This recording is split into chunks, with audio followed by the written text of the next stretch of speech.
ఎంత దారుణం, ఎంత అమానుషం! ఇంతకంటే ఘోరం ఇంకోటి ఉండదు. చేపలకు చీమలు పట్టాయని కన్నతల్లినే నరికేశాడో దుర్మార్గుడు.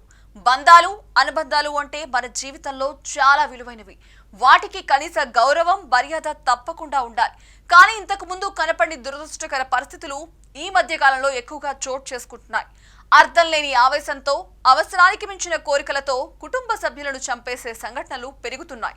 కొన్ని విషమ ఉదంతాల్లో భార్య తన భర్తను చంపుతుంటే, మరికొన్ని ఘటనల్లో పిల్లలు తల్లిదండ్రులను దారుణంగా హత్య చేస్తున్నారు. ఇప్పుడు మనం చెప్పుకోబోయేది కూడా అలాంటి దారుణ ఘటనే.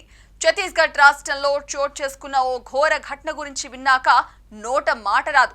కుటుంబ బంధాలకు గౌరవం, ప్రేమ, ఆత్మీయత ఉండాలి అన్న సందేశాన్ని ఇది మనకు గుర్తు చేస్తోంది. ఇక వివరాల్లోకి వెళ్తే ఛత్తీస్గఢ్ రాష్ట్రంలోని జోగిదీప అనే చిన్న గ్రామం ఉంది.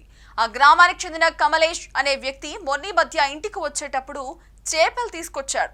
తన తల్లికి ఆ చేపలతో కూర తయారు చేయమని ఇచ్చాడు. అయితే అప్పటికే చీకటి పడిపోయింది. ఇక చీకటి పడింది కాబట్టి ఉదయాన్నే చేస్తా అని చెప్పింది ఆ తల్లి. దీనిపై ఇద్దరి మధ్య చిన్న గొడవ జరిగింది. తెల్లారి చూసేసరికి ఆ చేపలకు చీమలు పట్టాయి. కమలేష్ ఆవేశానికి గురయ్యాడు.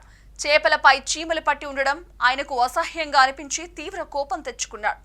ఆ ఆవేశంతో గొడ్డలి తీసుకుని కన్న తల్లిపై దాడి చేశాడు. ఇక ఆ దాడి తీవ్రంగా ఉండడంతో తల్లి అక్కడికక్కడే గాయపడి మరణించింది.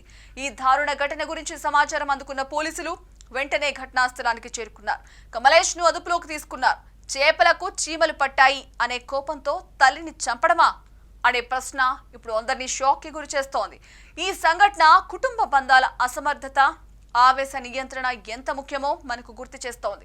ఇలాంటి చిన్న అవగాహన లోపం, ఆవేశంతో జరిగే సంఘటనల పట్ల ప్రతి ఒక్కరూ ఆలోచించాలి.